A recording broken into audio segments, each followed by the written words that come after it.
Welcome to your TV Kannada. ರಾಜ್ಯದಲ್ಲಿ ಈಗ urea ಗೊಬ್ಬರಕ್ಕೆ ಹಾಹಾಕಾರ ಶುರುವಾಗಿದೆ. ರೈತರಿಗೆ ಇದು ದೊಡ್ಡ ತಲೆನೋವಾಗಿ ಪರಿಣಮಿಸಿದೆ.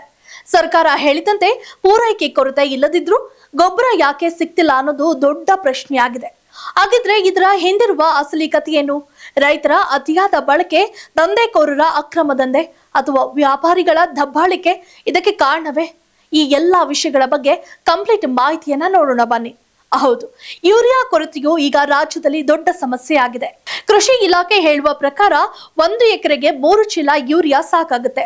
ಆದರೆ ರೈತರು ಹೆಚ್ಚಿನ ಫಸಲಿನ ಆಸೆಯಿಂದ ಇದನ್ನ ವಿಪರೀತವಾಗಿ ಬಳಸುತ್ತಿದ್ದಾರೆ ಅಂತ ಹೇಳಲಾಗ್ತಿದೆ. ಈ ರೀತಿ ಮಾಡೋದ್ರಿಂದ ಏಕಾಏಕಿ ಮಳೆ ನಿಂತ್ರೆ ಭೂಮಿ ಒಣಗಿ ಹೋಗಬಹುದು ಅಂತ ಕೃಷಿ ಇಲಾಖೆ ಎಚ್ಚರಿಕೆ ಕೂಡ ಕೊಟ್ಟಿದೆ. ಅತಿಯಾದ ಬಳಕೆಯು ಈ ಕೊರತೆಗೆ ಒಂದು ಕಾರಣ ಅಂತ ವಾದ ಕೇಳಿ ಬರ್ತಿದೆ. ಇನ್ನು ಈ ಯೂರಿಯಾ ಕೊರತೆಗೆ ಮತ್ತೊಂದು ಮುಖ್ಯ ಕಾರಣ ಅಂದ್ರೆ ವ್ಯಾಪಾರಿಗಳ ಒಂದಕ್ಕೊಂದು ಖರೀದಿ ಒತ್ತಡ.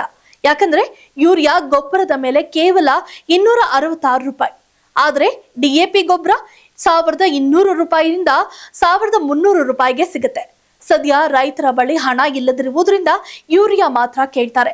ಆದರೆ ವ್ಯಾಪಾರಸ್ಥರು ಯೂರಿಯಾ ಜೊತೆಗೆ DAP ಸೇರಿ ಇತರ ಹಲವು ಬೆಲೆ ಬಾಳುವ ಉತ್ಪನ್ನಗಳನ್ನ ಕಡ್ಡಾಯವಾಗಿ ಖರೀದಿಸುವಂತೆ ಒತ್ತಡ ಹೇರುತ್ತಿದ್ದಾರೆ ಅಂತ ಆರೋಪಗಳಿವೆ. ಒಂದು ವೇಳೆ ಬೇರೆ ಉತ್ಪನ್ನಗಳನ್ನ ಖರೀದಿ ಮಾಡದೇ ಇದ್ರೆ ಯೂರಿಯಾ ಕೊಡಲ್ಲ ಅಂತ ಹೇಳಲಾಗ್ತಿದೆ. ರಾಜ್ಯ ರೈತ ಸಂಘ ಮತ್ತು ಹಸಿರು ಸೇನೆಯ ಗೌರವಾಧ್ಯಕ್ಷ ಚಾಮರಸ ಮಾಲಿ ಪಾಟೀಲ್ ಅವರು ಹೇಳಿದಂತೆ ಇದರ ಹಿಂದೆ ದಂಧೆಕೋರರ ಕೈವಾಡ ಇದೆ. ಅಕ್ರಮ ದಾಸ್ತಾನು, ಅಕ್ರಮ ಸಾಗಣೆ ಮತ್ತು ಕೃತಕ ಅಭಾವ ಸೃಷ್ಟಿಸಿ ಯೂರಿಯಾ ಬೆಲೆ ಹೆಚ್ಚಿಸಲು ಪ್ರಯತ್ನ ಪಡ್ತಿದ್ದಾರೆ ಅಂತ ದೂರಿದ್ದಾರೆ. ಇದು ಹೊಸ ಸಮಸ್ಯೆ ಏನಲ್ಲ. 2008ರಲ್ಲಿ ಕೂಡ ರಸಗೊಬ್ಬರ ಬಿಕ್ಕಟ್ಟು ಸೃಷ್ಟಿಯಾಗಿ ಹಾವೇರಿಯಲ್ಲಿ ಗೋಲಿಬಾರ್ ನಡೆದು ಒಬ್ಬ ರೈತ ಸಾವನ್ನಪ್ಪಿದ್ದ. ಈ ಘಟನೆ ಆಗಿನ ಸರ್ಕಾರಕ್ಕೆ ಕಪ್ಪು ಚುಕ್ಕಿಯಾಗಿ ಉಳಿದಿತ್ತು. ಹಾಗಿದ್ರೆ ಈ ಸಮಸ್ಯೆಗೆ ಈಗಿರುವ ಪರಿಹಾರ ಏನು?